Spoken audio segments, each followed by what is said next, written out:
Քո հրաշքն ամեն օր ուղերձների շարք։ Տեր Աստված կշռում է մարդկանց հոգևոր աշխարհում։ Շարունակում ենք շարքը, որը կրում է «Դասեր Դանիելի մարգարեության» գրքից անվանումը։ Շարունակում ենք նաև դասեր քաղել Բաղդասար թագավորի և նրա կազմակերպած խնջույքի մասին պատմությունից։ Մեր նախորդ ուղերձի մեջ տեսանք, որ Աստծու համար սուրբ լինող բաների հանդեպ մարդու անսուրբ վերաբերմունքը մեծագույն պատժի է արժանանում Տիրոջ կողմից։ Սիրելի՛ բարեկամ, Բաղդասար թագավորին ահ ու սարսափ էր պատել։ Դա մի անկառավարելի վախ էր, որը ցնցում էր նրա ողնաշարը, իսկ ծնկները անկանոն կերպով իրար էին խփում։ Վախի արդյունքում նա կորցրել էր մարմինը վերահսկելու ունակությունը։ Ոչ ոք չգիտեր այն գիրն ու գրվածքի նշանակությունը, որը մի գերբնական ձեռք գրել էր պալատի պատի վրա։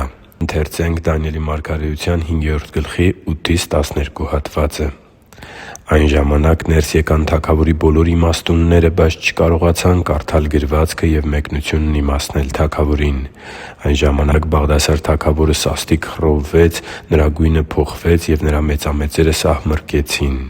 Թագավորի և նրա մեծամեծների ձայնը լսելով թագուհին եկավ խնջույքի տունը։ Թագուհին ասաց. «Թագավոր, հավիտյան ապրի՛ր։ Թող քո խորհուրդները չխռովեն քեզ, և գույնդ չփոխվի։ Քո թագավորության մեջ մի մարդ կա, որի մեջ սուրբ աստվածների Հոգին կա, և քո հոր օրերին լուսավորություն, ըմբռնողություն և աստվածների իմաստության նման իմաստություն գտնվեց նրա մեջ։ Եվ հայրդ Նաբուգոդոնոսոր թագավորը նրան մոգերի, հմայողների, քաղդեաների, բախտագուշակների գլխավոր կարգեց։ Քո հայրը, ով թագավոր, որովհետև մի գերազանց հոգի, գիտություն և ըմբռնողություն կա նրա մեջ՝ երազներ մեկնելու, խրտնաբանությունները հայտնելու և կնճիռներ լուծելու։ Այդ Դանիելի մեջ, որի անունը թագավորը Բաղդասասար դրեց։ Թող կանչվի Դանիելը, և նա կասի մեկնությունը»։ Երբ Դանիելը կանգնում է թագավորի առջև, առաջին բանը, որ Աստծու մարդը խոսում է, Նաբուգոդոնոսոր թագավորի հպարտության և նրա հպարտության պատժի մասին Բաղդասար թագավորին և մյուս ներկաներին հիշեցնելն է լինում։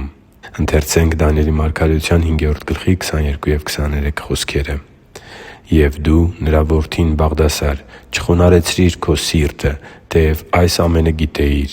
այլ քեզ բարձրացրիր երկնքի Տիրոջ դեմ, և Նրա տան անոթները բերվեցին քո առաջ, և դու, քո մեծամեծները և քո կանայք ու քո հարճերը գինի խմեցիք նրանցով, և գովաբանեցիք արծաթե ու ոսկե, պղնձե, երկաթե, փայտե և քարե աստվածներին, որոնք ո՛չ տեսնում են, ո՛չ լսում, ո՛չ էլ իմանում։ Բայց չփառավորեցիր այն Աստծուն, որի ձեռքում է քո շունչը,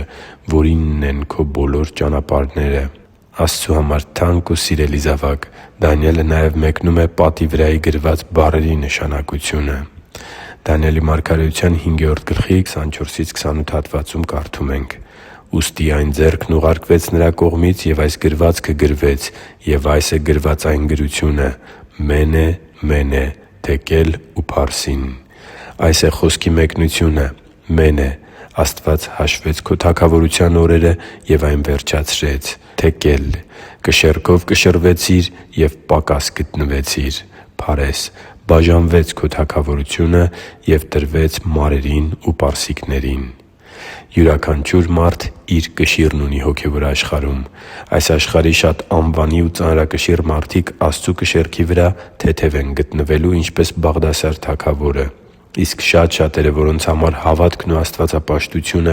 վեր է սեփական ցանկություններից, շահից ու սեփական պատկերացումներով ապրելու մղումից, կշռվելու են Տեր Աստծու հոգևոր կշեռքով և ծանրակշիռ են լինելու առաջին հերթին հե՛նց Տեր Աստծու համար։ Քո հավատքն ու աստվածավախությունը ապահովում են քո կշիռը հոգևոր աշխարհում։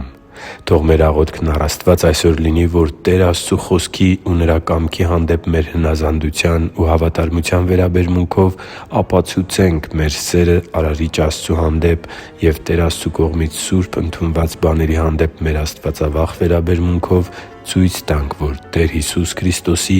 ճշմարիտ ու հավատարիմ աշակերտներն ենք։ Հիշի՛ր, որ դու Աստծո հրաշքն ես, և Աստված սիրում է քեզ։ Շնորհակալ եմ, որ դու կա՛ս։ Սիրով և աղոթքով, Արման Մանուկյան։